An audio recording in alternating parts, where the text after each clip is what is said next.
उपस्थित सर्वांना मनोभावे वंदन करून सर्व देवदेवतांना, सकल संतांना आणि आपण्यासारख्या सर्व जाणकार श्रोत्यांना, अभ्यासकांना मनोभावे वंदन करून आजचा आपण विषयाला सुरुवात करणार आहोत। आजचा विषय जो आहे तो आहे मोक्ष संन्यास योगाचे अंतरंग। फार आपण बारकाईनं या विषयाचा अभ्यास करणार आहोत। आपण सर्वजण जाणकार आहात, अनेक मोठमोठ्या वक्त्यांचं आपण ऐकलेलं आहे। आपण नुसते वृद्ध नसून ज्ञानवृद्ध आहात, तपवृद्ध आहात आणि जे काही संतांचे विचार आहेत किंवा या भगवद्गीतेतील या सारांचे जे काही विचार आहेत ते मी आपणापर्यंत मांडण्याचा प्रयत्न करणार आहे। तरी माझी सर्वांना एक मनोभावे विनंती आहे की कृपया मनातले सर्व विचार आणि विकल्प बाजूला काढा, ही नम्र विनंती। आपण इथे वेळ काढून आलेला आहात, अभ्यास आपल्याला करायचा आहे। नवीन काही गोष्टी ज्या संतांनी सांगितल्या त्या आपल्यापर्यंत आल्या तर फार उत्तमच आहे। इथे हे व्याख्यानाचा विषय चालू असताना घरी काय चाललं असेल का, सुनबाई आता काय करत असतील का, आपण योग्य वेळेला मालिका बघण्यासाठी घरी पोहोचू का नाही, घरच्यांच्या विषयीचे काहीही विचार विकल्प मनात आणू नका। आपलेच घरचे ते आहेत, त्या सर्वांना आनंद आहे की तुम्ही इथं आलेला आहात। जे घरी नाही आहात याचा आनंद नाही, तर चांगल्या ठिकाणी गेलेला आहात याचा आनंद आहे त्यांना देखील। तरी अवधान ऐकले दिजे मग सर्व सुखासी प्राप्त होईचे, हे प्रतिज्ञोत्तर माझे उघड ऐका।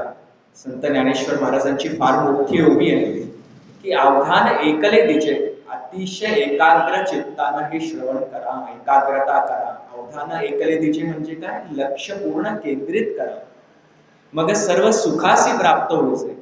मग तुम्ही काय व्हाल, सर्व सुखाला प्राप्त व्हाल। कोणत्या सुखाला, भौतिक सुखाला का, तर नाही, अशा सुखाला, अशा आनंदाला जो शाश्वत आहे, चिरकाल टिकणार आहे। हे माझे प्रतिज्ञोत्तर आहे, ही माझी प्रतिज्ञा आहे, छाती ठोकपणे ज्ञानेश्वर महाराज सांगतात। म्हणून अवधान ऐकले दिजे, म्हणून ते काय म्हणतात, अवधान करा, लक्ष द्या, लक्ष चित्त एकाग्र करा, मनामध्ये काही आणू नका। आणि अथा तो जिज्ञासा, ही वेदांतातील फार महत्वाचा सिद्धांत आहे। पहिलाच तुम्हाला या विषयाची, या अध्यात्माची, या ज्ञानाची तुम्हाला जिज्ञासा आहे म्हणून तुम्ही इथपर्यंत आलेला आहात। त्यामुळे अध्यात्माच्या परमपदाला म्हणजेच मोक्ष संन्यासाला प्राप्त होण्याच्या ज्या काही पायऱ्या आहेत तिथे आपण पहिली पायरी आपण चढलेला आहात, त्याबद्दल तुमचं मनपूर्वक अभिनंदन। म्हणून परत एकदा हात जोडून सर्वांना नम्र विनंती आहे की कृपया मनातले सर्व विचार विकल्प बाजूला काढा आणि आपण या विषयाला सुरुवात करूया। मोक्ष संन्यास योगाचे अंतरंग। म्हणोनी माझिया भेटी, म्हणोनी माझिया भेटी, तयाचे सर्व कर्मे किरीटी। म्हणोनी माझिया भेटी, तयाचे सर्व कर्म किरीटी। आणि मग ती पोचती माझ्यापर्यंत सायुज्याच्या, ती पोचती त्या पाठी सायुज्याच्या, अशा प्रकारची ती एक ओवी आहे महत्वाची। याचा अर्थ आपण सुरुवातीला वाच्यार्थ काय आहे बघणार आहोत, पुढे खूप सखोल त्याचा अभ्यास करणार आहोत। म्हणोनी माझिया भेटी, माझ्या भेटीला जो प्राप्त होईल, मला जो भेटेल त्याची सर्व कर्मे किरीटी, त्याची सर्व प्रकारची कर्मे, कर्मांचं फळ वगैरे सगळं संपून जाईल। आणि ती पोचती पाठी सायुज्याच्या म्हणजे काय, त्याला परमपद असं मोक्षाचं प्राप्त होईल। कोणाला, ज्याची माझ्याशी भेट होईल, माझी आणि त्याची भेट होईल, अशा अर्थाची ही एक ओवी आहे। पण माझी आणि त्याची भेट कशी होईल, माझी म्हणजे काय, ईश्वराची। भगवान श्रीकृष्ण आपल्याला सांगत आहेत की माझी आणि या भक्ताची भेट कशी होईल आणि काय केल्यानंतर मोक्षपदाला पोचता येईल, हा सर्व जो भाग आहे हा या मोक्ष संन्यास योगामध्ये आहे.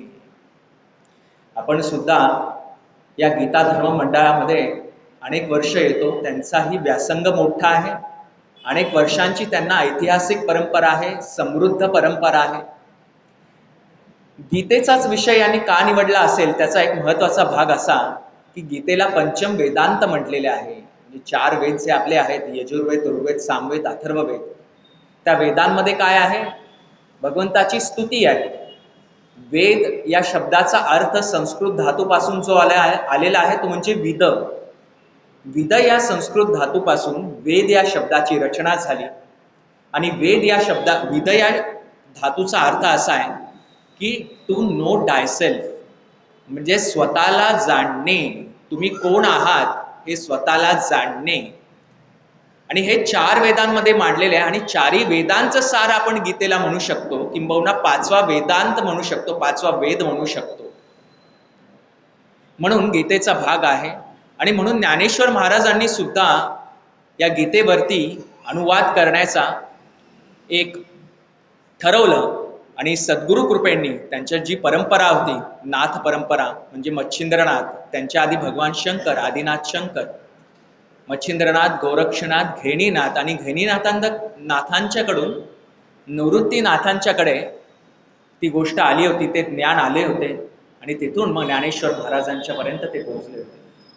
आणि गीतेचे जरी अध्याय आपण पाहिले तरी अर्जुन विषाद योग, सांख्य योग, ज्ञान योग, ध्यान कर्म संन्यास योग, आत्मसंयमन योग, आणि शेवटचा जो अध्याय आहे तो म्हणजे मोक्ष संन्यास योग. आणि या सगळ्या अध्यायांच्या नावामध्ये एक गोष्ट आहे जी सदैव अशी निरंतर आहे, ते म्हणजे योग हा शब्द. योग या शब्दाचा अर्थ काय? तर युज धातूपासून त्याची रचना झालेली आहे. म्हणजे काय? जोडणे. युज या धातूचा अर्थ असा आहे जोडणे. काय जोडणे? तर देहाला ईश्वराशी जोडणे. आपला हा जो देह आहे त्या देहाला ईश्वराशी जोडणे, याला आपण योग असं म्हटलेले आहे. पतंजली योग सूत्रामध्ये अष्टांग योगाचा सुद्धा भाग आहे. यम, नियम, आसन, ध्यान, धारणा, प्रत्याहार, समाधी इत्यादी अष्टांग योगाचा भाग आहे. तो योग वेगळा आणि हा देहाला ईश्वराशी जोडणारा भाग वेगळा. हा योग शब्दाचा अर्थ वेगळा. तर असो, काय झालेलं होतं की अर्जुनाला जेव्हा मोह पडला होता आणि प्रश्न पडला होता, त्यानं खूप खेद केला होता, त्याच्या मनात विषाद निर्माण झाला होता आणि त्याने अनेक प्रश्न विचारायला सुरुवात केली. प्रश्न विचारत भगवंतांनी उत्तर द्यायला सुरुवात केली. ते 2ऱ्या अध्यायाच्या म्हणजे सांख्य योगाच्या साधारणतः 11व्या श्लोकापासून हे ऍक्च्युली ज्ञान चालू होतं. खरोखरचं जे ज्ञान भगवान श्रीकृष्ण सांगतात ते 2ऱ्या अध्यायापासून चालू होतं. मग असं ते प्रश्नोत्तरांचा संवाद वाढत गेलेला होता. पुढे ज्ञान कर्मयोग, निष्काम कर्मयोगाचा भाग आहे, कर्मयोगाचा भाग आहे, अनासक्त वृत्तीने कर्म करण्याचा भाग आहे, आत्मसंयमन योगामध्ये योगाचा सर्व भाग आहे, इडा पिंगळा या नाडीतनं सोडून सुषुम्नेतून प्रवाह वाहून कुंडलिनी शक्तीचा उत्थापन हा योगाचा भाग 6व्या अध्यायामध्ये आहे. आणि असं करत करत पुढे जाऊन क्षेत्रज्ञ योग सुद्धा आहे. म्हणजे काय? मी, माझं शरीर आणि माझ्या शरीरात असणारा क्षेत्रज्ञ म्हणजे ज्याला मला जाणायचं आहे. आणि असा विचार करत असे प्रश्नोत्तरे करत आणि असा सुखसंवाद करत अर्जुन आणि भगवान श्रीकृष्ण साधारणतः 18व्या अध्यायापर्यंत ते पोहोचले होते. 18वा अध्याय आपण पाहिला तर त्याचं नाव आहे मोक्ष संन्यास योग. योग हे तुम्हाला मी सांगितलं की काय आहे. मोक्ष याचा अर्थ तुम्हाला माहितीच आहे. या पुनरपि जननम पुनरपि मरणम हे जन्म मृत्यूचं जे संसार चक्र आहे याच्यामधून आपल्याला जर पार पडून आपला जीवात्मा परमेश्वराच्या चरणी कायम स्थिर ठेवायचा असेल आणि पुन्हा आपल्याला जन्म नको असेल तर ते पद म्हणजे मोक्षपद. म्हणजे तो जीवात्मा माझ्या परमात्म्याशी म्हणजे मला परमात्म्याच्या ठिकाणी येऊन स्थिर होतो, एकरूप होतो, मी आणि तो एकच होतो. द्वैत निघून जातं आणि अद्वैत शिल्लक राहतं. ही अतिशय मोठी अद्विता आहे. हा फार मोठा एक महत्वाचा भाग आहे जो आपल्याला समजून घेतला पाहिजे. 84 लक्ष योनीतून फिरल्यानंतर म्हणजे किडे, मुंगी, मांजर, कुत्रा इत्यादी प्राण्यांसारख्या असंख्य योनी आहेत. 84 लाख योनींचं वर्णन आहे वेदांमध्ये.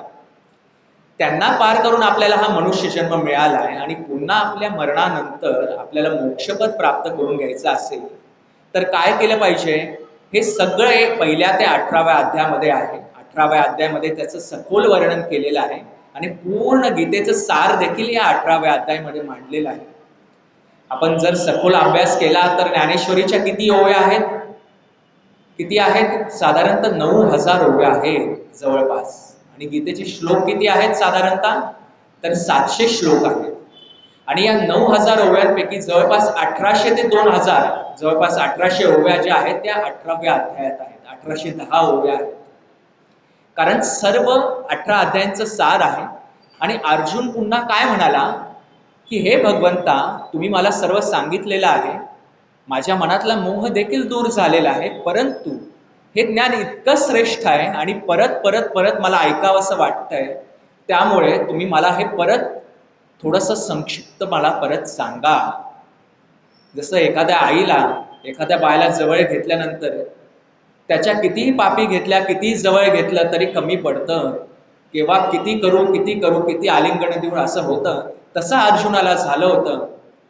ते भगवंतांना म्हणाले, हे भगवंता, की मला हे जे श्रेष्ठ ज्ञान आहे, आत्मज्ञान आहे, जे तुम्ही मला आतापर्यंत कथन केलेलं आहे, ते कृपया तुम्ही मला परत संक्षिप्ततेने सांगावे. आणि भगवंत सुद्धा अतिशय हुशार होते. आतापर्यंत त्यांनी अर्जुनाला अशा प्रकारे ज्ञान सांगितलं जेणेकरून अर्जुनाचा द्वैतभाव दूर झाला आणि अर्जुनाला कळालं की हा देह म्हणजे तो स्वतः अर्जुन नाही, तर एक ईश्वराचा अंश आहे आणि त्या ईश्वराच्या अंशाचा आणि या परमात्म्याच्या मध्ये काही द्वैतभाव शिल्लक नाही आणि मी म्हणजेच देव आहे. इथपर्यंत अर्जुनाची त्यांनी स्थिती आणली.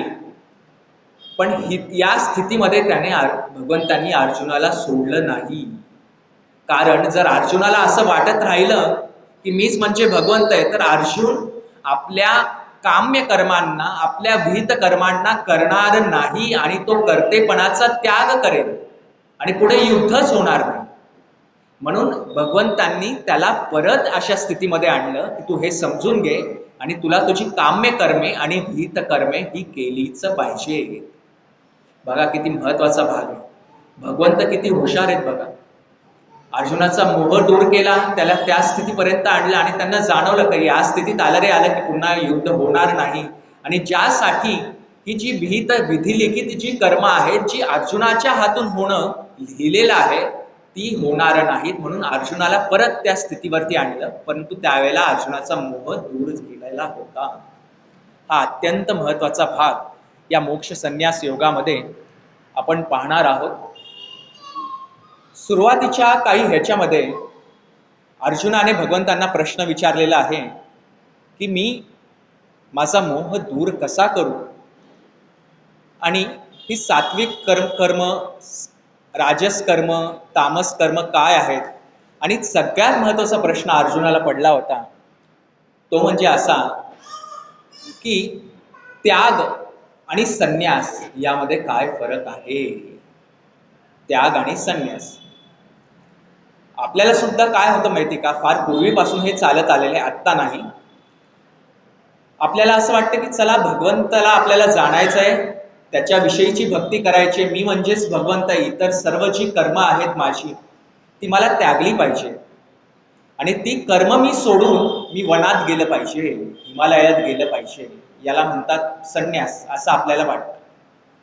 म्हणजे मी भगव वस्त्र धारण करणार, हिमालयामध्ये जाणार, वनामध्ये जाणार, देवाची प्रार्थना, पूजा अर्चा, तप, ध्यान धारणा करत बसणार, मी बाकीची काहीही कर्म करणार नाही. असं या गोष्टीला, या स्थितीला संन्यास म्हणतात असं काही लोकांना वाटतं. तर पूर्वी याच विषयाला अनुसंगून मायावाद नावाचा एक वाद अस्तित्वात होता, जो आधी शंकराचार्यांनी मांडला होता. त्यामुळे व्हायला काय लागलं की सर्वजण आपल्या काम्य कर्मांचा त्याग करून वनामध्ये जायला लागले आणि सगळं जग बंद पडायला लागलं, कारण कर्मच होईना. आता मला सांगा, जर या गीता धर्म मंडळांनी या कार्यक्रमाचं आयोजनच करणं बंद केलं तर इथं आपण येऊ का? नाही, हे कर्म होणारच नाही. म्हणून या मायावादाला जाणून किंवा अजाणतेपणानं जाणून सर्व लोक आपल्या कर्माचा त्याग करायला लागले आणि मनामध्ये जाऊन साधना करायला लागले. मग त्यावेळेला चितविलासवाद आला. म्हणजे काय? ब्रह्म सत्य जगन मिथ्या. लोकांना काय आधी वाटायचं? मिथ्या म्हणजे काय? सर्व खोटं आहे. मी म्हणजे मी नाहीच आहे. आता तुम्ही आणि मी बोलतो हे सुद्धा एक भ्रम आहे. मी एक हाडामासांचा पुतळा आहे. माझं नाव आनंद प्रकाश तांदळे ठेवलंय, मला प्रवचन करायला शिकवलंय लहानपणापासून म्हणून मी करतोय. वास्तविक पता मी कोण आहे? एक हाडामासांचा पुतळा आहे. त्यामुळे मी माझ्या कर्मांचा त्याग केला पाहिजे आणि जाऊन मनामध्ये बसलं पाहिजे, असं ब्रह्मसत्य जगन मिथ्याचा अर्थ होतो. पण मिथ्या म्हणजे खोटं आहे का हो? तर मिथ्या म्हणजे खोटं नाही. तर मिथ्या म्हणजे काय? मिथ्या म्हणजे परिवर्तनशील, सारखं बदलणार आहे. म्हणून मायावादाच्या पेक्षा चितविलासवाद महत्वाचा आहे, ज्याचा अर्थ असा की सर्व जे काही आहे ते क्षण बदलणारे आहेत. म्हणून तुम्ही तुमची कर्म करा, पण अकर्तेपणानं करा. प्रत्येक कर्म भगवंताला अर्पण करून करा. मी या कर्माचा करता नाही असा अकर्तेपणाने कर्म करा. श्री कृष्णार्पणमस्तु म्हणून कर्म करा. प्रत्येक कर्म भगवंताच्या चरणी अर्पण करा. आणि सगळ्यात महत्वाचा भाग म्हणजे कुठल्याही प्रकारची आसक्ती त्या कर्माबद्दल ठेवू नका. आणि त्याही पेक्षा श्रेष्ठ काय? कर्तृत्व अहंकार आणि फलाशा यांचा त्याग करा. कर्तृत्व अहंकार म्हणजे काय? मी हे केलं, माझ्यामुळे हे शक्य झालं, मी किती श्रेष्ठ, माझी मुलं अमेरिकेला, माझी मुलं ऑस्ट्रेलियाला, मी 2 BHK फ्लॅट हे केला. याला काय महत्व आहे का हो? व्यावहारिक गोष्टीमध्ये महत्व आहे, नाही असं नाही. योग्य मार्गाने हे आपण पैसे धन मिळवलं पाहिजे आणि त्याचा उदास विचार वेच केला पाहिजे. म्हणजे काय? उदासीनतेनं आपण त्याचा व्यय केला पाहिजे, खर्च केला पाहिजे. सोडून या धन उत्तम व्यवहार उदास विचार वेच कर. पण या स्थितीत असताना आपण हे विसरलं नाही पाहिजे की आपण करता आहोत का?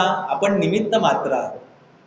म्हणून आपण आपल्या कर्तेपणाचा अहंकार, कर्तृत्व अहंकार आणि फलाशेचा त्याग केला पाहिजे. म्हणून कर्माचा त्याग करायचा का? नाही. कर्माचा त्याग केल्यानं काय होईल? तो होईल संन्यास होईल. पण तो संन्यास कसं पाहिजे? पार्था मी आणि माझे, पार्था मी आणि माझी विसरे जयाची आठवण. पार्था मी आणि माझी विसरे जयाची आठवण, तोची संन्यासी जाण निरंतर. मी आणि माझी याची आठवण जो विसरेल तोच खरा संन्यासी होय. येथे भगवंत काय सांगतात? कर्माचा त्याग करून वनात जावा सांगतात का? नाही. मीपणा सोड, अहंकार सोड. अत्यंत महत्वाचा भाग आहे. आत्मौपण्येन समम पश्यति ओ अर्जुना, सुखम वा यदि वा दुःखम सयोगी परमो मतः. आजूबाजूच्या सर्व स्थितीमध्ये तुम्ही तुमची बुद्धी स्थित ठेवाल, म्हणजेच स्थितप्रज्ञ वृत्तीने वागाल. त्या बाह्य परिस्थितीचा तुमच्यावर परिणाम न होऊ देता विहित कर्मे, काम्य कर्मे तुम्ही करत राहाल आणि त्या कर्मानुसार प्रत्येक कर्म ईश्वराला अर्पण करून, ईश्वराला जाणण्याचा प्रयत्न करून त्याला जाणाल. असा मनुष्य कर्मयोगाने माझ्यापर्यंत सहजपणे पोहोचतो. हा अत्यंत महत्वाचा भाग. पुढे अर्जुनाने देखील प्रश्न विचारले की कर्म, दान, तप इत्यादी गोष्टींचा त्याग करावा का? तर नाही. हे अत्यंत महत्वाच्या असे सात्विक कर्म आहे. पुढे विचार आहे, सात्विक कर्म, तामस कर्म, राजस कर्म, हा सर्व एक महत्वाचे विचार मांडलेले आहेत. पण सर्वात महत्वाचा विचार असा की अहंकार सोडला पाहिजे. सांडुणी मीठपणाचा लोभू, मिठे घेतला सिंधुत्वाचा लाभू, तैसा अहंभाव सोडून मी शंभू शांभवी झालो. अहंकार सोडला पाहिजे. हा कुठून आलं मला सांगा बरं. आपण काय विषय बोलत होतो आता? कर्तृत्व अहंकार आणि फलाशाचा त्याग करा आणि अकर्तेपणानं कर्म करा. म्हणजे काय? मी कर्माचा करता हे विसरा. म्हणजे काय? अहंकार सोडा, मीपणा सोडा. सांडुणी मीठपणाचा लोभो एक अत्यंत सुंदर मार्मिक उदाहरण दिलेलं आहे. की मीठ जसं असतं आणि समुद्रामध्ये आपण टाकलं रे टाकलं किंवा पाण्यात टाकलं रे टाकलं ते विरघळतं आणि मीठ आणि पाणी हे एकत्र होऊन जातं. तसं मी अहंकार सोडला रे सोडला तर मी शंभू शांभवी झालो, म्हणजे माझ्या आतमध्ये असलेला जो जीवात्मा आहे तो परमेश्वराशी एकरूपच होईल आणि मी आणि भगवंत एकच होऊन जातील. हा अत्यंत महत्वाचा भाग आहे. पण अहंकार सुटतो का आपल्याला? नाही, अहंकार येऊन चिकटतो. जसं आपल्याला लोखंडाला, जसं आपण मॅग्नेट लोहचुंबक जवळ नेलं की लोखंड येतं, तसं आपण काही कर्म केली रे केली आणि ती थोडीशी सक्सेसफुल झाली, यशस्वी झाली रे झाली की लगेच अहंकार येऊन आपल्याला चिकटतो आणि तो आपण दूर करू शकत नाही. करू शकतो पण कसं? ईश्वराने सांगितलेल्या मार्गांवर चालून नामस्मरणानं शुद्धांत करणार. ते कसं तेही आपण पाहणार आहोत. एकदा भगवान श्रीकृष्ण आणि अर्जुन यांचं सगळं प्रश्नोत्तरे झाल्यानंतर जेव्हा अर्जुनानं पुन्हा एकदा गांडीव धनुष्य घेतला आणि कौरवांचा नाश केला, युद्धात विजय प्राप्त केला आणि युद्धात विजय प्राप्त केल्यानंतर युद्ध सगळं संपलं होतं आणि भगवान श्रीकृष्ण आणि अर्जुन त्या रथातनं, ज्या रथाचं सारथ्य भगवान श्रीकृष्ण करत होते, ते आले कुरुक्षेत्रावरून, म्हणजे युद्धभूमीवरनं परत आले. आणि परत आल्यानंतर आता रथातनं उतरलं पाहिजे. त्यावेळेला भगवान श्रीकृष्णाने वाट पाहिली आणि अर्जुनाला म्हणाले की हे अर्जुना, तू आधी उतर रथातून. अर्जुन म्हणाला, हे भगवंत, आपण मोठे आहात, आपण आपल्यामुळेच मी हे युद्ध जिंकलेले आहे, तरी कृपया आपण आधी उतरावे, मग तुमचा मान राखून मी नंतर उतरेन. पण त्यावेळेला भगवान श्रीकृष्ण म्हणले, नाही, याला एक फार मोठं कारण आहे, तूच आधी उतर. आणि भगवंतांची आज्ञा शिरसावंद्य मानून अर्जुन खाली उतरला. आणि अर्जुन खाली उतरल्यानंतर भगवान श्रीकृष्ण खाली उतरले आणि उतरले काय झालं की त्या रथाचा, ज्याच्यावर हे दोघंही बसले होते, त्या रथाचा मोठा स्फोट झाला आणि त्या रथाचे तुकडे तुकडे तुकडे तुकडे तुकडे झाले, विध्वंस झाले. अर्जुन घाबरला आणि अर्जुनानं विचारलं भगवंतांना, भगवंता, हे असं का बरं झालं? तर त्याचं कारण असं होतं की ज्या शक्ती, शस्त्रास्त्र, अस्त्रास्त्र या कौरवांनी युद्धामध्ये अर्जुनावर जी फेकली होती, ती काही प्रमाणात अर्जुनाने रोखली होती, पण जी काही प्रमाणात राहिली होती ती भगवान श्रीकृष्णाने रोखून धरली होती. आणि ते भगवान श्रीकृष्ण जसे खाली उतरले, त्या सगळ्या राहिलेल्या शक्ती त्या रथावरती आदळल्या. आणि जे अर्जुनाला वाटत होतं की माझ्या गांडीव धनुष्यामुळे किंवा माझ्या धनुर्विद्येमुळे मी या कौरवांना परास्त केलं, तर ते तसं नाही. आणि त्या अर्जुनाचा अहंकार त्यावेळेला खाली आला. जर इथे भगवान श्रीकृष्ण नसते तर आपल्या रथाचा विध्वंस किंवा रथाचे तुकडे तुकडे केव्हाच झाले असते, हे त्या अर्जुनाला देखील कळून चुकलं. म्हणून अहंकार दूर कसा करायचा हे भगवंतांना सुद्धा माहिती होतं. अत्यंत महत्वाचा भाग आहे.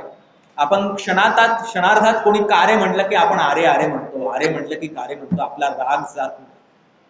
संगीतातले राग आपण ऐकत नाही, सकाळी थोडेफार ऐकतो आणि त्याच्यानंतर आपला जो राग, आपल्या कोणी बोललं इतका येतो की तो आपला कोणी शांत करू शकत नाही.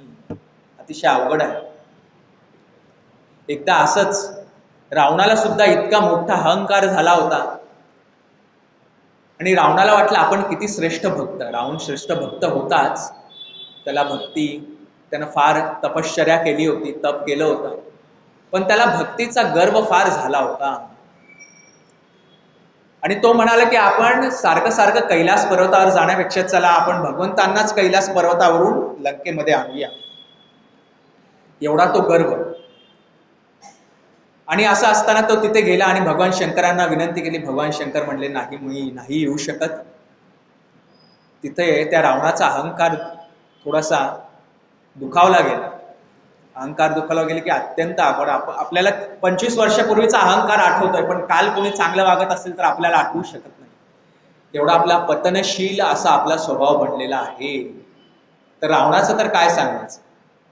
रावण चिडला तो म्हणला, भगवंत स्वतः येत नसतील तर मी स्वतः हा कैलास पर्वतच उचलतो आणि तो उचलून मी माझ्या लंकेच्या प्रांगणामध्ये ठेवून ठेवतो. मग सर्व शक्ती एकवटून रावणानं त्या पर्वताच्या खाली हात घातला, थोडासा पर्वत हल्ला गेला आणि त्यावेळेला भगवान शंकरांना कळालं की आता ही वेळ आलेली आहे की आपल्याला या रावणाचा जो अहंकार आहे तो आपल्याला दूर केला पाहिजे. आपल्या एका तिसऱ्या डोळ्याने सगळं जग हेलावून टाकणारे, प्रलय निर्माण करणारे भगवान शंकरांनी आपल्या पायाचा एक अंगठा खाली दाबला. ते थोडासा उचलल्या गेलेल्या पर्वताच्या मध्ये रावणाचे हात अडकले गेले आणि रावण हलू शकत नव्हता आणि गयावया करू लागला आणि त्याने तिथे भगवंताची प्रार्थना चालू केली आणि भगवान शंकर त्यावेळेला प्रसन्न झाले आणि ज्या भगवान शंकरांना त्याला न्यायचं होतं कैलास पर्वतासह, त्यांनीच त्याला त्याच्यातून, त्या संकटातून सोडवलं. त्यावेळेला रावणाचा अहंकार त्यावेळेपुरत दूर झाला. परत आला का अहंकार? आला. एकदा अहंकार दूर झाला की परत येतो का? येतो. त्यामुळे सातत्याला महत्व आहे. सत्संगती, नामस्मरण आणि शरणांगती, कायमस्वरूपी त्याला शरण गेलं पाहिजे. एक फार अत्यंत महत्वाचा भाग आहे. एक खिळा आपण या भिंतीवरती असा रोवलेला असेल, आपण ठोकला एखादा खिळा, तो आतमध्ये रुतून बसतो फक्त. आणि त्याला जर काढायचं असेल तर कसं काढतात? तर हातोडीची उलटी बाजू घेतात, त्याला असं अडकवतात आणि तो काढतात. बरोबर आहे. तर तो खिळा जो आहे तो एक अहंकार आहे, जो इतका दाटून बसतो आपल्या देहामध्ये. आपली देह म्हणजे काय? तर भिंत. त्या भिंतीमध्ये अहंकार म्हणजे काय? तो खिळा. तो इतका रुतून बसलेला असतो आणि ज्या हातोडीनं दोन्ही बाजू उलटी करून आपण काढतो, ते हातोडीचे दोन बाजू म्हणजे एक म्हणजे नामस्मरण किंवा भक्ती आणि दुसरं म्हणजे शुद्ध अंतःकरण आणि शरणांगती. हे दोन बाजू असतील हातोडीच्या तरच तो खिळा निघू शकतो. एका याने निघेल का? एकानं आपण करत बसलो तो आणखीन रुतेल आतमध्ये. नुसतं नामस्मरण करून चालणार आहे का? चालेल, पण त्यावेळेला मी नामस्मरण करतो, मी आध्यात्मिक मार्गावरती आहे असा अहंकार आला की त्या नामस्मरणाचा देखील उपयोग नाही. म्हणून नामस्मरणाला शुद्ध अंतःकरण आणि पूर्ण भावे कायमस्वरूपी सातत्याने शरण जाणे, शरणांगती, याला अत्यंत महत्व आहे. तरच तो अहंकार रूपी खिळा निघू शकतो. अहंकारामुळे भल्यांचं इतकं नुकसान झालेलं आहे.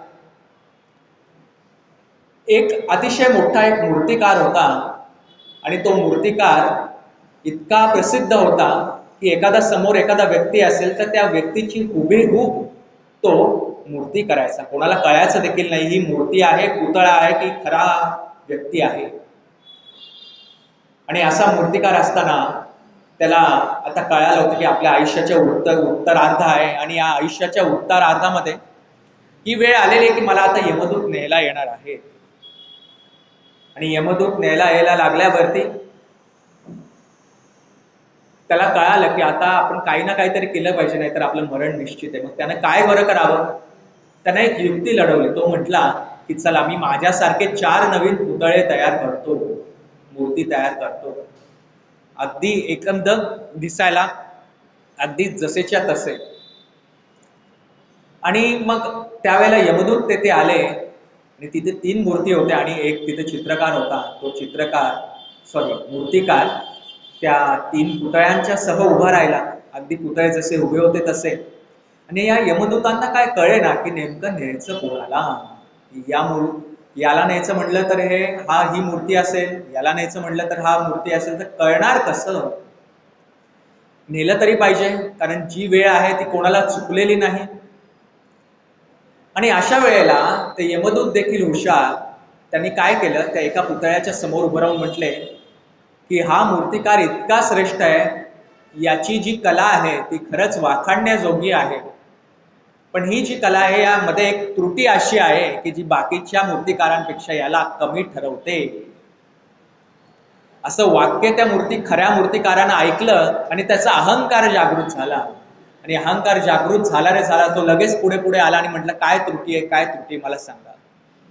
आणि बरोबर त्या यमदूतांनी त्यांना पकडलं आणि तो यमदूतांनी त्यांच्याबरोबर आपल्याला तिकडे नेलं पुढे यमनगरीमध्ये.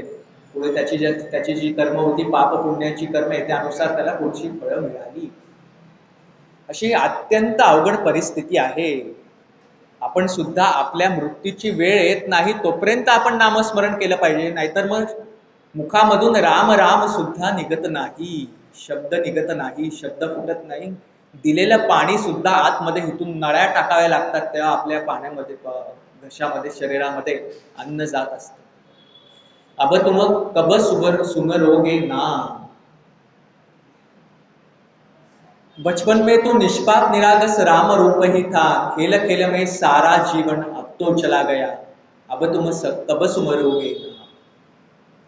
लहानपणी खेळामध्ये सगळं आयुष्य जातं, पुढे पुढे कामामध्ये आयुष्य जातं, त्याच्यामध्ये पुढे आपला जो गृहस्थाश्रम आहे त्याच्यामध्ये आपला सगळा वेळ निघून जातो, आणि पुढे वार्धक्य आल्यानंतर आता तरी आपण देवाचं नामस्मरण करूया असं आपल्याला वाटायला लागतं, तेव्हा शरीर साथ देत नाही. आणि जेवढं साथ देत असतं त्यावेळेला इतका व्याधी, बाकीच्या गोष्टी या सगळ्या येत असतात. म्हणून आत्तापासूनच आपण सर्वांनी या नामस्मरणाच्या या गोष्टी महत्वाच्या केल्या पाहिजे, नाहीतर अत्यंत अवघड परिस्थिती. आणि नामस्मरण कसं करावं? एकदम साधा सोपा उपाय, कधीही करा.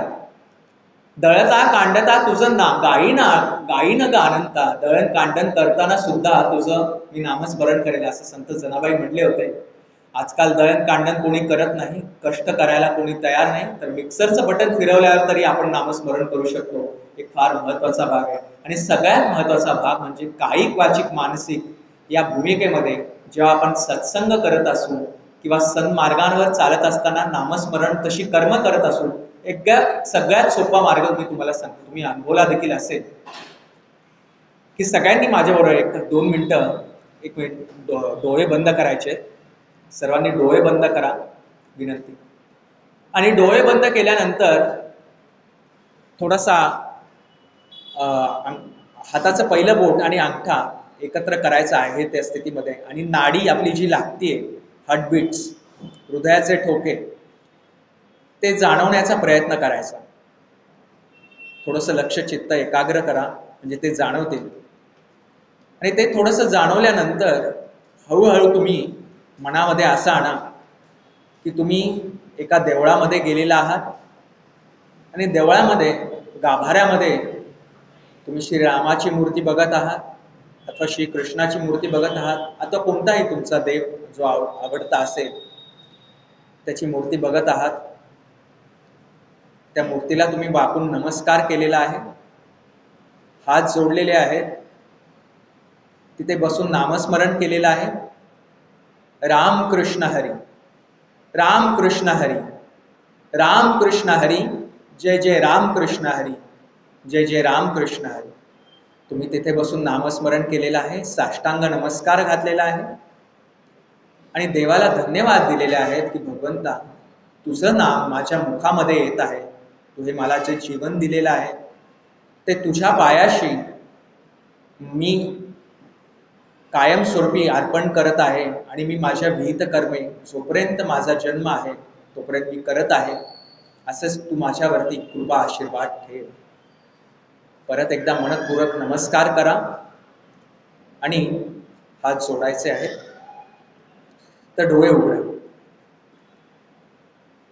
तुम्हाला जाणवलं असेल की जेव्हा आपण थोडंसं हे 2 बोटांनी हृदयाचे ठोके जाणण्याचा प्रयत्न केला, थोडी आणखीन जर एकाग्रता आणली आणि तुम्ही प्रयत्न केला, तर बरोबर या ठिकाणी आपल्याला हृदयाचे ठोके जाणवते, डोळ्याच्या मध्ये.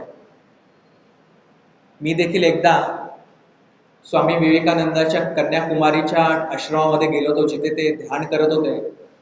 त्यावेळेला मी ओंकाराचा जप तिथे चालू केला, बरोबर माझ्या या ठिकाणी सगळी एकाग्रता जाणवायला लागली. तर एवढा अत्यंत सोपा असा भाग या नामस्मरणामध्ये आहे, तो आपण केला पाहिजे. आपण आजकाल काही करतच नाही. आजकालची अवस्था काय, आपण टीव्ही बघतो आणि रिमोट दाबतो. 6-6:30 वाजले की आपल्याला असं वाटतं कधी एकदा ती मालिका लागेल, कधी एकदा ती मालिका लागेल. आणि आजकाल झालंय असं की नावं देतात वेगळ्या मालिकेची, आई तुळजाभवानी, आणि त्याच्यामध्ये दाखवतात काही गोष्टी वेगळ्या. या मालिकेचं नाव वेगळं, त्याच्यात दाखवतात गोष्टी वेगळ्या. अत्यंत अवघड परिस्थिती झाली. आजकालची परिस्थिती सुद्धा अशी झाली की माणसं एकमेकांना मानायला तयार नाही. नवरा बायकोमध्ये सुद्धा प्रेम राहायला तयार नाही. पूर्वीच्या काळी एकदा एक जण मुलगी बघायला गेले होते. पूर्वीचा काळ तो मोठा होता, म्हणजे बरेचसे जण जायचे, बरेचसे मिळून मिसळून जायचे आणि मग मुलगी बघायचे, कांद्या पोह्याचा वगैरे कार्यक्रम व्हायचा. आजकाल मुलगीच घरच्यांना सांगते की असं असं मी मुलगा पाहिलेला आहे. तर त्यावेळेला ते मुलगी बघायला गेलेल्या असताना त्यांनी मुलीला विचारलं का बाबा महाभारत आणि रामायण पाहिलेस का, तू ऐकलेस का? मुलगी म्हटली हो, मी रामायण वाचलेलं आहे आणि मी आता जेव्हा लग्न करून तुमच्या घरी येईल तेव्हा मी महाभारत चालू करणार आहे.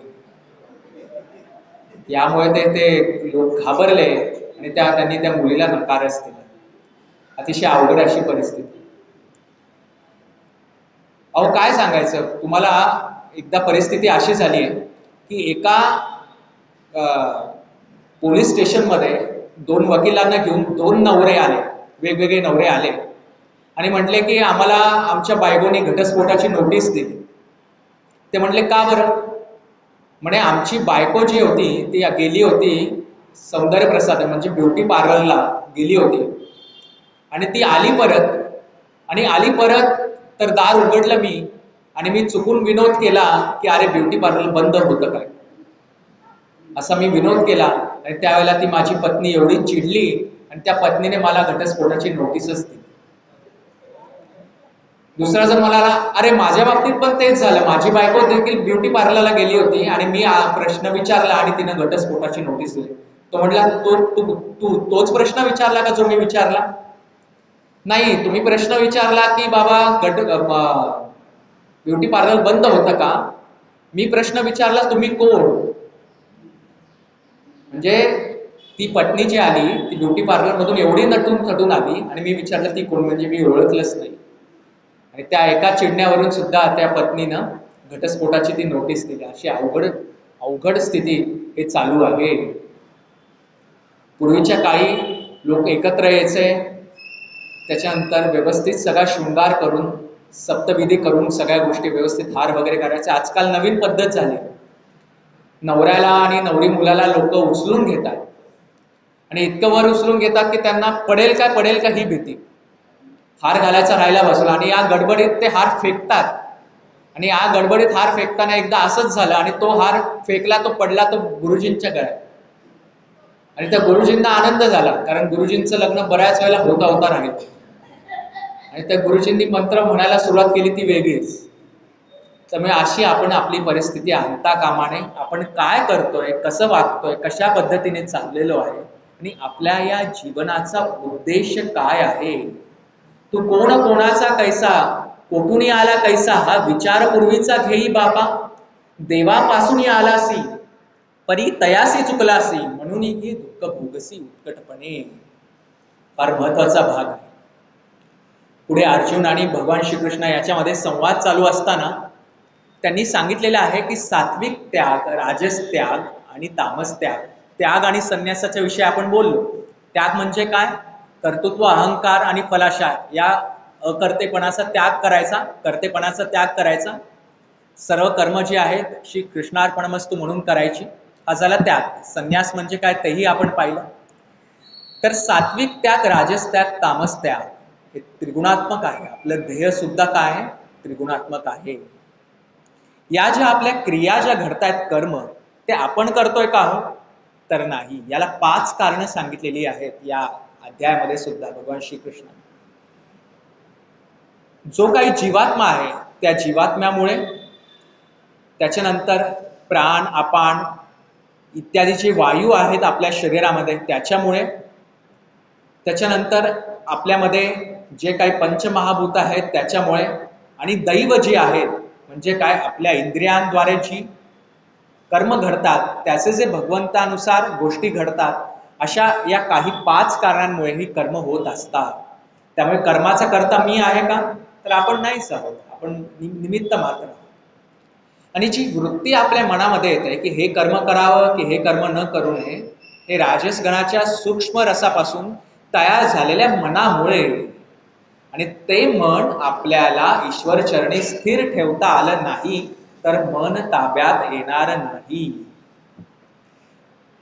हे सात्विक त्याग, तामस त्याग, राजस त्याग या हे सांगताना भगवान श्रीकृष्ण म्हणाले की तामस त्याग काय हो, की मी सर्व कर्मांचा त्याग करणार, मला कर्म करायचंच नाही, हा झाला तामस त्याग. राजस त्याग म्हणजे काय, मी काही कर्म करेन जी मला सुख करेल, म्हणजे जे करताना मला त्रास होणार नाही कुठल्याही कर्माचा, शारीरिक मानसिक. शारीरिक मानसिक कर्म शारीरिक मानसिक त्रास होत असेल कुठलीही कर्म करताना, तर मी त्या कर्मांचा त्याग करेन, ती कर्म करणार नाही. हा झाला राजस त्याग. तिसरा त्याग म्हणजे सात्विक त्याग. सात्विक त्याग म्हणजे काय, कर्तृत्व, अहंकार आणि फलाशेचा त्याग करणे, या गोष्टींचा त्याग करणे, हा झाला सात्विक. अत्यंत महत्वाचा भाग. पुढे जाऊन राजस सुख, तामस सुख, सात्विक सुखाविषयी सुद्धा सांगितलेलं आहे. राजस सुख म्हणजे काय, माझ्या इंद्रियांना क्षणिक जो आनंद आहे तो मी मिळवत राहीन. जिभेला आपल्याला गोड खावंसं वाटतं, एक रसगुल्ला खाल्ला की वाटतं आपल्याला आणखीन खावा, बासुंदी खावीशी वाटते की बासुंदी खावा. इतका आपण खाल्लेलं असतं तरी आपली क्षुधा भागत नाही. आपला जिभेवरती ताबा ना बोलण्यामध्ये बाबतीत राहतो ना खाण्या बाबतीत राहतो. जव रसना नाही जिंकली मग जितेंद्रिय मिथ्या झाली, ती साचार रसना जिंकली वाट मोडी विषयांची. रसना म्हणजे काय, जिभेला जिंकलं रे जिंकलं की सारे जे बाकीचे जे विषय आहे ते विषय इंद्रियांद्वारे येणारे ते थांबले जातात. जिभ हे द्वार आहे, द्वार या विषयांचं. आणि तेच जिभेचे जर चोचले आपण पुरवले रे पुरवले, आणि जिभेला सगळं खमंग खायला दिलं रे दिलं, जिभेला जिंकलं नाही तर ते विषय आपोआप यायला लागतात आणि इंद्रिय खवळली जातात. जसं अग्नीमध्ये तूप टाकलं रे टाकलं अग्नी खवळतो, तसा देहाच्या इंद्रियांना थोड्याफार गोष्टी दिल्या रे दिल्या त्या खवळतात आणि जास्तीत जास्त प्रमाणात मागायला लागतात. कणभर ताप आला तर शरीराच्या खालच्या म्हणजे खालच्या पायाच्या नखापासून मस्तकापर्यंत पूर्ण शरीरात येतो. तसा हा काम, क्रोध, लोभ, मद, मोह, मत्सर वाढला रे वाढला पूर्ण देह आकाशापर्यंत तो मोठा होतो आणि व्यापला जातो. तामस सुख म्हणजे काय, इतरांना त्रास झाला तरी चालेल, मला त्रास होऊ दे पण इतरांना पण होऊ दे. आणि आळस, प्रमाद, आळस आणि प्रमाद हे अत्यंत महत्वाचे सुख सांगितलेले आहेत. कोणते, तामस, जे असुरांच्याकडे असतात. त्यामुळे आळस आपण त्यागला पाहिजे, प्रमाद आपण त्यागला पाहिजे आणि निंदा आपण त्यागली पाहिजे. निंदा आपण त्यागत नाही. सहज बोलणे हाची उद्देश असं संतांचं होतं. आपल्या असं आजकाल आपलं काय, सहज बोलणे हेची निंदा. आणि आपल्याला गर्व वाटतं, मी पुणेकर म्हणजे मी किती सहज अपमान करू शकतो. कमाल शब्दामध्ये किमान अपमान, किमान शब्दामध्ये कमाल अपमान, हे आपलं शाब्दिक कोडी आपण सोडवत बसतो आणि निंदा करणं त्यागत नाही. आपण काय केलं पाहिजे माहितीये का, आपण सगळ्या गोष्टी पाहायच्या, आपण त्याचा परिणाम आपल्याकडनं होऊ घ्यायचा नाही. म्हणजे काय, ऑब्झर्व, तुम्ही ऑब्झर्व करा पण डोंट ऍब्झॉर्ब. ऑब्झर्व म्हणजे काय, सगळं पहा पण डोंट ऍब्झॉर्ब म्हणजे काय, त्याचं शोषण करून घेऊ नका. म्हणजे काय, आपल्यावर परिणाम करून घेऊ नका. अत्यंत महत्वाचा भाग आहे. आणि सात्विक सुख काय सांगितलेलं आहे या मोक्ष संन्यास योगाच्या पुढे अध्यायामध्ये, की भजन, कीर्तन, प्रवचन या गोष्टींमध्ये रममाण होणार आणि या गोष्टींमुळे ज्याला सुखकर वाटत आहे, सुख वाटत आहे, ज्याचा आनंद इंद्रियांवरती नाहीये, हा आनंद सात्विक आनंद होय, असं भगवान श्रीकृष्ण अर्जुनाला म्हणतात. आणि पुढे जो भाग सांगितलेला आहे की अर्जुन म्हणतो, हे भगवंता मला संक्षिप्त रूपाने पुन्हा एकदा सांग. आणि भगवंत त्यांना पुन्हा एकदा सर्व गोष्टी सांगतात आणि म्हणतात की बाबा आता मी तुझं मोह दूर केलेला आहे, तर तू आता मोह सोड आणि तुझं धनुष्य उचल आणि पुन्हा एकदा या मार्गावरती ये आणि तुझी जी विहित कर्म आहेत आणि काम्य कर्म आहेत त्याचा त्याग न करता तू कर्म कर, कर्तृत्व, अहंकार, फलाशेचा त्याग कर आणि तुझी कर्म कर. अत्यंत महत्वाचा भाग आहे. पुढे जाऊन धृतराष्ट्र आणि संजय यांचा देखील संवाद आहे. धृतराष्ट्र म्हणतो की अरे या युद्धात काय होणार आहे पुढे, भगवान श्रीकृष्ण उगीच सांगतात अर्जुनाला, आता माझ्या मुलांचं काय होणार. कौरवांचा जो राजा होता धृतराष्ट्र, त्याला जी 100 पुत्र होती दुर्योधनाचे वेळे म्हणजे धृतराष्ट्र, त्यांना असं वाटतं की भगवान श्रीकृष्ण उगीच सांगतात. ते घाबरल्याने त्यांनी विचारलं आपल्या संजयला जी दिव्य दृष्टी मिळाली होती व्यासांच्यामुळे. तर संजय म्हणाला की या युद्धामध्ये विजय हा पांडवांचाच होता. कारण का? चंद्र तेथे चंद्रिका, शंभू तेथे अंबिका, संत तिथे विवेका असण्याची. ज्ञानेश्वरांनी सुद्धा एका ओळीमध्ये लिहिलेलं आहे, जिथे चंद्र आहे तिथे चंद्र प्रतिबिंब आहे, चंद्राची शीतलता आहे. जिथे शंभू आहे तिथे शांभवी आहे, म्हणजे जिथे भगवान शंकर आहे तिथे माता पार्वती आहे. संत तिथे विवेका, म्हणजे जिथे संत आहेत त्या ठिकाणी विवेक हे असणारच. त्याप्रमाणे जिथे भगवान श्रीकृष्ण आहे त्या पांडवांचा विजय हा निश्चितच आहे हे संजयने धृतराष्ट्राला सांगितलं. त्यावेळेला धृतराष्ट्र सुद्धा अतिशय घाबरला होता आणि त्यावेळेला संजयलाही तो काही उलट सुलट बोलत होता. आणि पुढे ज्ञानेश्वर महाराजांनी सुद्धा हा अध्याय समाप्त करताना फार महत्वाची अशी उदाहरणं दिलेली आहे की एखाद्या आरशामध्ये आपण पाहिलं तर आरशातला प्रतिबिंब आणि तुम्ही हे एकच आहे का? तर दिसायला ते एकच दिसतं, पण ते आहे वेगवेगळं. पण त्याला जर एक करायचं असेल तर आपण काय केलं पाहिजे, तर मधला आरसा आपण काढला पाहिजे आणि आपण जाणलं पाहिजे की ते समोरचं द्वैत आहे आणि जो मी आहे तो मी अद्वैत आहे. त्याप्रमाणे मी आणि माझ्यातल्या काही गोष्टी परमात्मा ह्या वेगळ्या नाहीत, तर मी आणि माझ्यातील परमात्मा, आजूबाजूचा परमात्मा हा एकच आहे. अशा पद्धतीने जाणलं तरच ही ज्ञानप्राप्ती होऊ शकेल. पुढे ज्ञानाचा देखील महत्वाचा भाग या अध्यायामध्ये मांडलेला आहे. उपनिषदांचं देखील सार या ठिकाणी आहे. उपनिषद म्हणजे काय? गुरूंच्या चरणांशी त्यांच्या शिष्यांनी जे वेदातील महत्वाचं ज्ञान लिहिलं किंवा एकत्रित आणलं त्याला आपण उपनिषद असं म्हणतो. आणि त्याचं देखील सार या सर्व गीतेमध्ये आहे आणि 18व्या अध्यायामध्ये सुद्धा मांडलेला आहे. आपण म्हणतो की संत ज्ञानेश्वरांनी लिहिली. संत ज्ञानेश्वरांनी ज्ञानेश्वरी लिहिली तेव्हा किती वर्षाचे ते होते? 16 वर्ष. आपल्या त्याचं उलट्या वयाच्या आपण पुढे गेलेलो आहोत, तरी देखील आपण त्यांना जाणत नाही. आपल्याला वाटतं अरे ज्ञानेश्वरांनी ते केलं, ते संत होते, आपण कोण? त्याविषयीचे विचार देखील ज्ञानेश्वर महाराजांनी मांडलेले आहेत. ते काय म्हणतात, हे जे अमृतरूपी क्षीरसागर आहे, वैचारिक अमृतरूपी म्हणजे काय? ही ज्ञानाचे विचार असलेला जो क्षीरसागर समुद्र आहे, म्हणजे अफाट ज्ञान ज्या समुद्रामध्ये आहे, तेथे महर्षी व्यासांसारख्या ऋषींचा हत्तीरूपी कळप तिथे आलेला आहे. तर ते पाणी हत्ती पिऊ शकतात की नाही? क्षीरसागरातलं तर हत्तींचा कळप पिऊ शकतो, पण ते पाणी चिलटं पण पिऊ शकतात की नाही? तर ती माझ्यासारख्या चिलटाने देखील पाणी मला पिता येतं आणि ते मी पिलं पाहिजे. म्हणजे ज्ञानेश्वर महाराज स्वतःला चिलट म्हणून घेत आहेत तिथे. तर ज्ञानेश्वर जर महाराजांना असं वाटत असेल की व्यासासारख्या हत्तींनी ते पाणी पिलं, तर माझ्यासारख्या चिलटांनी का पिऊ नये, पिलं पाहिजे, तसं आपल्यालाही वाटलं पाहिजे. आपण चिलटांपेक्षा समजा कमी समजूया आपल्याला, पण आपण सुद्धा या ज्ञानाच्या सागरातले 4 थेंब घेतले पाहिजे. नामा म्हणे ग्रंथ श्रेष्ठ ज्ञानेश्वरी, एक तरी ओवी अनुभवावी. एक तरी ओवी आपण त्याचा अनुभव घेतला पाहिजे. आणि अनुभव घेतला तर उपयोग आहे, नाहीतर आपलं जीवन वाया जाणार आहे. कधी यम येईल हे आपल्याला कळणार देखील नाही. आपण कोणीही त्याला थांबवू शकत नाही. तोपर्यंत आपली स्थिती येण्याच्या आधी माझी सर्वांना हात जोडून नम्र व्हावे अशी विनंती आहे, जे मी प्रत्येक माझ्या प्रवचनामध्ये सांगतो की तुमच्या घरच्यांना घेऊन रोज एक 10 ते 15 मिनिटं बसावे. संत ज्ञानेश्वर महाराजांची ज्ञानेश्वरी घ्यावी. 10 ओव्यांचे अर्थ वाचावे जर तुम्हाला त्यावेळेचं प्राकृत मराठी कळत नसेल. संत नामदेवांची गाथा वाचावी, त्याचा अभंगाचा अर्थ वाचावा. तुकाराम महाराजांच्या अभंगाचा अर्थ वाचावा, रामदास स्वामींचा अभंगांचा अर्थ वाचावा, किंवा त्यांच्या रचनेचा, त्यांच्या साहित्याचा.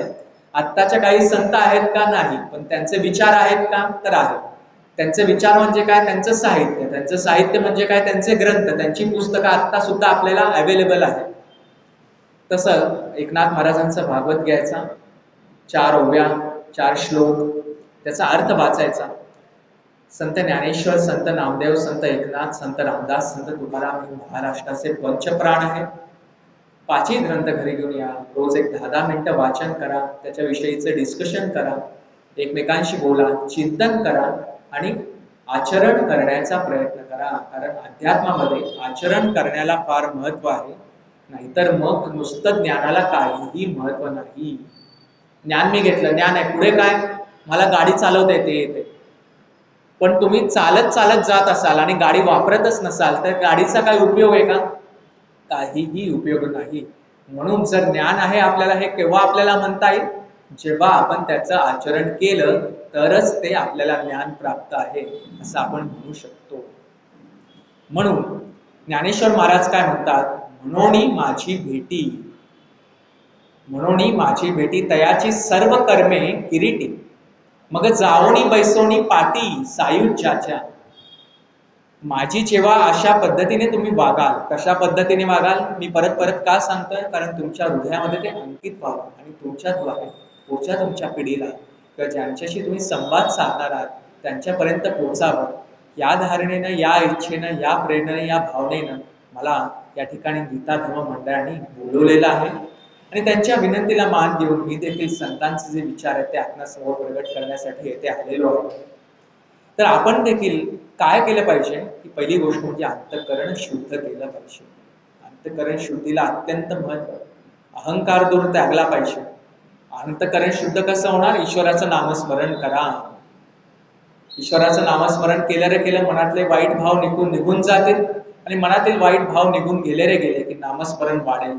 आणि सत्संगती म्हणजे काय? सत आचार, सत्विचार, सदुचार आणि ज्यांच्याबरोबर आपण बोलतोय करतोय चांगलं बघणं, चांगलं ऐकणं, या सगळ्या गोष्टी करायच्या. आणि वाचन, काया वाचा मनसा, आपली सत्संगती घडली पाहिजे. शरीरानं चांगली कर्म केली पाहिजे, वाणीनं चांगलं बोललं पाहिजे आणि मनाने चांगले विचार केले पाहिजे. हे जेव्हा आपल्या हातून घडेल तेव्हा ती सत्संगती घडेल आपल्यासाठी सुद्धा आणि आपल्या बरोबर जे आहेत त्या दुसऱ्यांसाठी सुद्धा. आणि नंतर काय? शरणांगती, कायम स्वरूपी मनोभावे अनन्य भावाने सदैव शरण त्याला गेलं पाहिजे. कारण प्रपंच ही लोखंडाची बेडी असं म्हटलं तर अध्यात्म ही सोन्याची बेडी आहे. ज्ञानाने मोक्ष मिळतो खरा, पण ते ज्ञान आत्मस्वरूपाच्या ठिकाणी विराम पावलं पाहिजे. अत्यंत महत्वाचा भाग. नाहीतर होतंय काय? मी ज्ञान मिळवलं, ज्ञाता, ज्ञान आणि ज्ञेय फार महत्वाचा भाग आहे या 18व्या अध्यायातला की ज्ञाता, ज्ञान आणि ज्ञेय ही त्रिपुटी नाहीशी होऊन हे तिन्ही एकच आहे हे जेव्हा आपल्याला समजेल तेव्हाच त्या पद्धतीने वागल्यावरती आपल्याला कळेल की आपण त्या भगवंतापर्यंत पोहोचू शकतो. ज्ञाता म्हणजे काय? आपण जे जाणणारे आहेत. ज्ञेय म्हणजे काय? ज्या विषयीचं ज्ञान हवंय ते म्हणजे ज्ञेय. आणि ज्ञान म्हणजे काय? ते ज्ञान. हे ज्ञाता, ज्ञान आणि ज्ञेय हे तीन जेव्हा वेगवेगळं नाही एकच आहे आपल्याला कळेल तेव्हा मग आपण पुढे कर्म करू. कशी कर्म करू? हे ज्ञाता, ज्ञान आणि ज्ञेय एकच आहे हे समजून त्याचा संबंध पुढे कुठे येतो? कर्ता, कारण आणि क्रिया. कर्ता म्हणजे कोण? करणारा. करणारा कोण आहे? मी, कर्ता. कारण म्हणजे काय? ज्या विषयासाठी, ज्या गोष्टीसाठी, ज्या कारणासाठी आपण क्रिया करायची आहे ते कारण. आणि क्रिया म्हणजे काय? ऍक्च्युअल क्रिया म्हणजे जे आपण करत आहोत कार्य. तर ज्ञाता, ज्ञान आणि ज्ञेय हे जेव्हा आपलं त्रिपुटी नाहीशी होईल आणि त्याला अनुलक्षून कर्ता, कारण आणि क्रिया याच्या संयोगाने जेव्हा आपलं कर्म घडेल तेव्हा ते कर्म अकर्तेपणानं, अनासक्त वृत्तीने म्हणजे काय? आसक्ती न ठेवता कर्तृत्व, अहंकार, फलाशेचा त्याग करून आपण प्रत्येक कर्म ईश्वराच्या चरणी अर्पण करून ती कर्म केली, विहित काम्य कर्म केली की आपल्याला देखील मोक्ष प्राप्त हा निश्चितपणे होऊ शकतो. हे आपण जाणलं पाहिजे. आजही अनेक उदाहरणं आहेत की आपल्याला अनेक दृष्टांत होतात. आपल्याला अनेक वेळेला असं वाटतं की ही गोष्ट मी पाहिलेली आहे. आज सुद्धा काही जण म्हणतात की या सूर्यापेक्षा तेजस्वी पण चंद्रापेक्षा शीतल प्रकाश आम्ही पाहिलेला आहे. त्याच्यानंतर ज्ञाननाडी चालू झालेली आहे आणि तिसऱ्या डोळ्यांनी मला या आकाशाच्या पलीकडे दिसतं अशी म्हणणारी अनेक जण, अनेक अनुभव घेणारी आज सुद्धा आहेत. आपण देखील थोडा अनुभव घेतला पाहिजे. आणि म्हणूनच माझी सर्वांना मनोभावे विनंती अशी आहे की आपण नुसतंच न ऐकता, नुसतंच विचार न करता थोडं थोडं आचरण करण्याचा प्रयत्न करूया. संतांनी तसंच केलं म्हणून ते संत पदाला पोहोचले. ते सुरुवातीपासून संत होते का? नाही. प्रयत्नानेच ते पुढे गेले. आपण सुद्धा प्रयत्न करूया आणि या मार्गावर येण्यासाठी, भगवंत प्राप्तीचा प्रयत्न करण्यासाठी प्रयत्न तरी करूया. मग आपल्याला वाटायला नको की अरे आपले प्रयत्न करायचे राहिले, असं आपल्याला वाटायला नको. आणि याच उद्देशानं गीतेमध्ये ज्या काही गोष्टी होत्या त्या मी आपल्या समोर मांडण्याचा प्रयत्न केला. आणि गीता धर्म मंडळाचे सुद्धा आभार की ज्यांनी मला इथे संधी दिली. आणि आपण देखील श्रोते वर्ग जे आहे ते ज्ञानी असून देखील मला तुम्ही समजून घेण्याचा प्रयत्न केला आणि तुमचं तेज आणि तुमच्या ज्ञान आणि तुमच्या पॉझिटिव्ह वाईब्स माझ्यापर्यंत पोहोचल्या. आणि म्हणूनच तुमच्या सदिच्छेमुळे, तुमच्या आशीर्वादामुळे माझ्या हृदयातून काही चांगल्या गोष्टी प्रगट होऊ लागल्या, त्या पोहोचल्या आपल्यापर्यंत. त्याबद्दल आपले देखील धन्यवाद. आणि आपण आता काय करूया की आपण या व्याख्यानाचा जो शेवट जो आहे, समाप्तीची आहे, ती या संतांचं एक पसायदान आहे, त्या पसायदानानं करूया. कारण 18व्या अध्यायाच्या शेवटच्या काही ओव्या ज्या आहेत त्या ज्ञानेश्वर महाराजांनी सुद्धा पसायदान म्हटलेले आहे. जे कायांची व्यंकटी सांगतो त्या सत्कर्मी रती वाढव परस्परे जो मैत्र जीवनाचे. एकमेकांचं मैत्र आपलं घडलं पाहिजे, एकमेकांचं मत्सर नाही झाला पाहिजे. पण होतंय काय, ज्या संतांनी, सर्व संतांनी हे सांगितलं त्या संतांचा संप्रदाय, अरे हा संप्रदाय श्रेष्ठ, हा समाज श्रेष्ठ, या संतांवरनं भांडणं होणारी सुद्धा परिस्थिती आज आपण पाहतो. ते आपण पाहिलं पाहिजे आणि त्यांना सुद्धा आपण थोडंसं सांगण्याचा प्रयत्न केला पाहिजे की बाबा विनवितो कर हृदय आपुले शुद्ध करा, जोडोनिया कर विनोवित तुम्हा, जोडोनिया कर विनोवित तुम्हा, हृदय आपुले शुद्ध करा. म्हणूनच या संतांनी जे पसायदान मांडलेलं आहे ते मी आता थोडंसं मांडणार आहे. मी देखील संगीत अलंकार, संगीत विशारद आहे, माझे काही गाण्याचे कार्यक्रम होत असतात, म्हणून मी थोडंसं गाणार आहे आणि हे गाऊन हे आपण समाप्ती करणार आहोत या कार्यक्रमाची. मला इथं संधी दिली त्याबद्दल सर्वांचे परत एकदा मनोभावे आभार आणि धन्यवाद मी मानतो.